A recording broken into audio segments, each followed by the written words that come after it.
we're going to look at the Dorian scale now.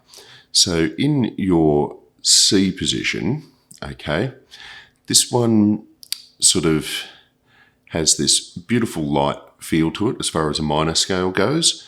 And again, I want you to start having a look at how this links to your other scales. We're hoping to really gel everything together to the point where you look at the fretboard as one giant scale. All right, so we'll start off. All right, using your little finger, we're going to run 5th fret on the A string, then we go to 2nd fret on the D, 3rd fret on the D, 5th fret on the D.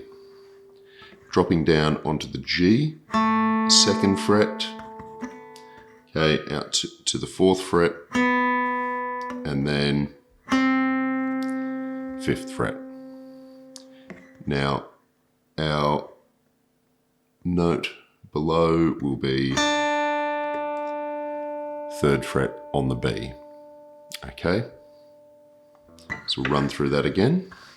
5th, onto the D, 2nd, 3rd, 5th, 2nd, 4th, 5th, 3rd. Okay.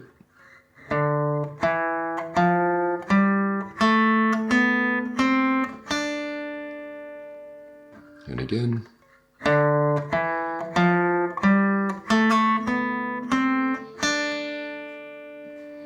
All right.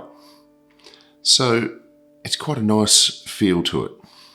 Now, this is great if you are doing some open chords and you want to use the Dorian for a little bit of a solo, or you're playing through some modes. And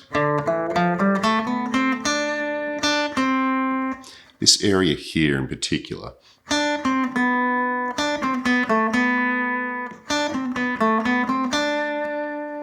okay, finding that note there, your high D, can be really good for if you're soloing and nailing that to actually resolve your lead in D.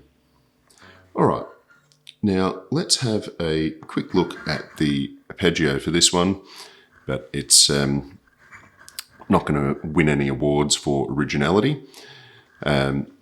Basically, because you've got a natural 6th in the D Dorian, the arpeggio is exactly the same as your minor. Okay, so because it's the 6th is just not in your arpeggio notes, it's really not going to matter. So we'll do it quickly anyway. So we've got our 1st, okay, 3rd, all right, 5th, okay, 7th. Now, if you wanted to go to the 9th, that's there. So,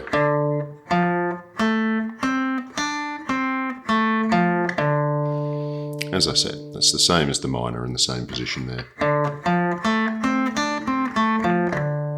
Still sounds great. Now, if you go to the 9th, it's just flattening that little finger.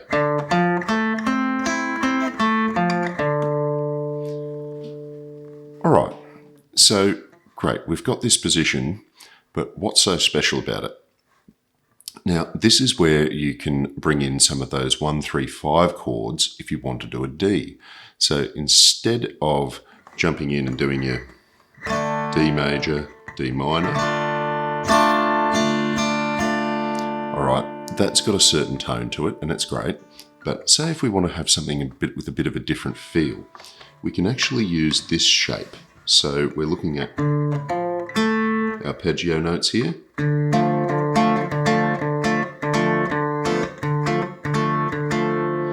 All right. Now, if you really want to stretch it out and repeat that, there's your major, twisting around to your minor. That's where it gets a little bit tricky. Okay, can be done, but a bit hard. What you can do, of course, is have someone playing the root note, and then you've got this really nice little... So, filling out the rest of that. So some nice little small chords here that will fit in really well with your D. Now let's have a look at the, we'll call it the feature note of Dorian, which is your natural 6. So here, what can we do with this? So if you've got your root note here and a third there, you can actually do a nice little 6th chord.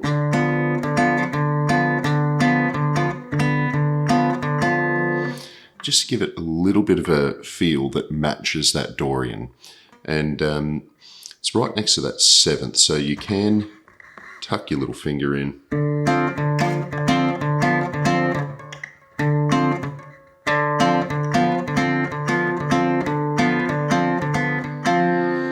All right, so using the scale to actually find your chords that match the mode and featuring their note. So that's what I want you to take away from this, is going, yes, I can solo in it.